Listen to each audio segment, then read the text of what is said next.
அந்த தூபக்கோல்ல வந்து இந்த தேங்காய் சிரட்டைகளை போட்டு பற்ற வச்சிருங்க. நெருப்பு தணல் வந்ததுக்கு அப்புறமா வந்தால் போதுமானது. எப்படிப்பட்ட துர்சக்திகளாக இருந்தாலும் வெளியில போயிடும். அதில் வந்து பார்த்தீங்க அப்படின்னா, ஆதி சித்த டிவி நேயர்கள் அனைவருக்கும் வணக்கம். பெற்றோரையும் சித்தர்களையும் நேசிப்போம், இயற்கையை பாதுகாப்போம். நிறைய எதிர்மறையான சக்தி, கடன் பிரச்சனை அதிகமாக இருக்குது, உடல் நோய்கள் அதிகமாக இருக்குது, ஏதாவது ஒரு விதத்தில் பொருளாதார சிக்கல் இருந்துகிட்டே இருக்குது, நிறைய மன உளைச்சல் நிறைய வந்துகிட்டே இருக்குது. இதுக்கு ஏதாவது தீர்வு கிடைக்குமா? ஒண்ணுமே இல்லை, கற்பூரவள்ளி. கற்பூரவள்ளி மூலிகை மிக அற்புதமான ஆற்றல் படைத்த ஒரு கூடிய மூலிகை. இது எல்லாமே அடக்கம். அதுக்குள்ளார தெய்வ சக்தி அடக்கம், மருத்துவ குணம் அடக்கம், அதே சமயத்தில் வாஸ்து கோளாறை சரி பண்ணக்கூடிய இது விஷயம் அடக்கம், எல்லாமே இதுக்குள்ளார அடக்கம். ஆனா இது எப்படி பயன்படுத்தணும், இதுதான் ரகசியம். இதை சரியா பயன்படுத்தினா போதுமானது. ஒண்ணுமே பண்ண வேண்டாம். நம்ம வீடுகளை வந்து இருக்குன்னா ஒரு 8 திக்கா நம்ம புரிச்சுக்கிறோம்னு வச்சுக்கோங்க. இப்போ கிழக்கு, மேற்கு, வடக்கு, தெற்கு, தென்கிழக்கு, தென்மேற்கு, வடகிழக்கு, வடமேற்கு, அப்ப 8 திக்குகளாக நம்ம வீடுகளை பிரிச்சுக்குவோம். அப்படி 8 திக்குகளாக பிரித்து கொண்டு 8 இலைகளை வைத்துக் கொள்ள வேண்டும். 8 இலைகள் பெருசா கற்பூரவள்ளி இலைகளை ஒரு 8 எடுத்துக்கணும்.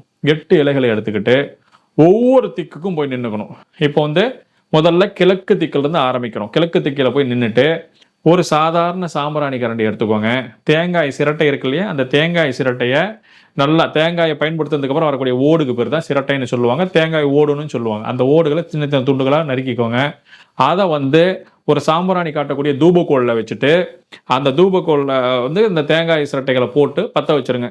நெருப்பு தணல் வந்ததுக்கு அப்புறமா கிழக்கு திசையில் போய் நின்றுக்குங்க.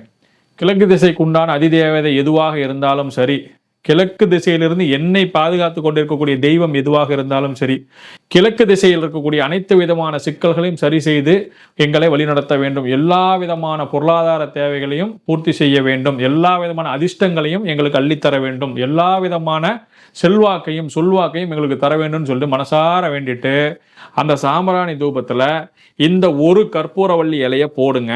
போட்டுட்டு அந்த திசையில ஒரு 3 முறை இந்த மாதிரி சுத்துங்க. அதுக்கு அடுத்ததாக வடகிழக்கு மூலைக்கு வாங்க.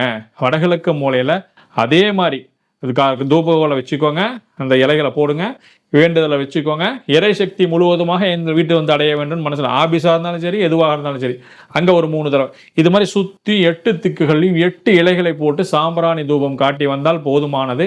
எப்படிப்பட்ட துர்சக்திகளாக இருந்தாலும் வெளியில போயிடும். அதில் வந்து பார்த்தீங்க அப்படின்னா ஒவ்வொன்றுலையுமே பார்த்தீங்க அப்படின்னா இன்னைக்கு துளசி எசன்ஸ் வந்துருச்சு, லெமன் எசன்ஸ் வந்துருச்சு. அது மாதிரி வந்து பார்த்தீங்க அப்படின்னா இந்த கற்பூரவள்ளி தைலம் இருந்துச்சு அப்படின்னா அந்த தைலத்தை நீங்கள் விளக்கில் ஒரு ட்ராப் விடுறது, நம்ம குளிக்கக்கூடிய தண்ணியில் ஒரு ட்ராப் விடுறது, நம்ம வந்து கோலம் போடுறோம் அப்படின்ற மாதிரி இருந்தால் கோலம் போடுறதுக்காக தண்ணி தெளிப்போம் இல்லையா, அந்த தண்ணி தெளிக்கிறது ஒரு ட்ராப் விடுறது. இந்த மாதிரி வந்து பல இடங்களில் நீங்கள் பல ரூபங்களில் அந்த தைலங்களை பயன்படுத்தலாம். அப்படி தைலங்கள் கிடைக்காதவங்க இந்த இலைகளையே நம்ம என்ன பண்ணலாம்னா அந்த குளிக்கிற தண்ணியில் போட்டு குளிச்சிக்கலாம்.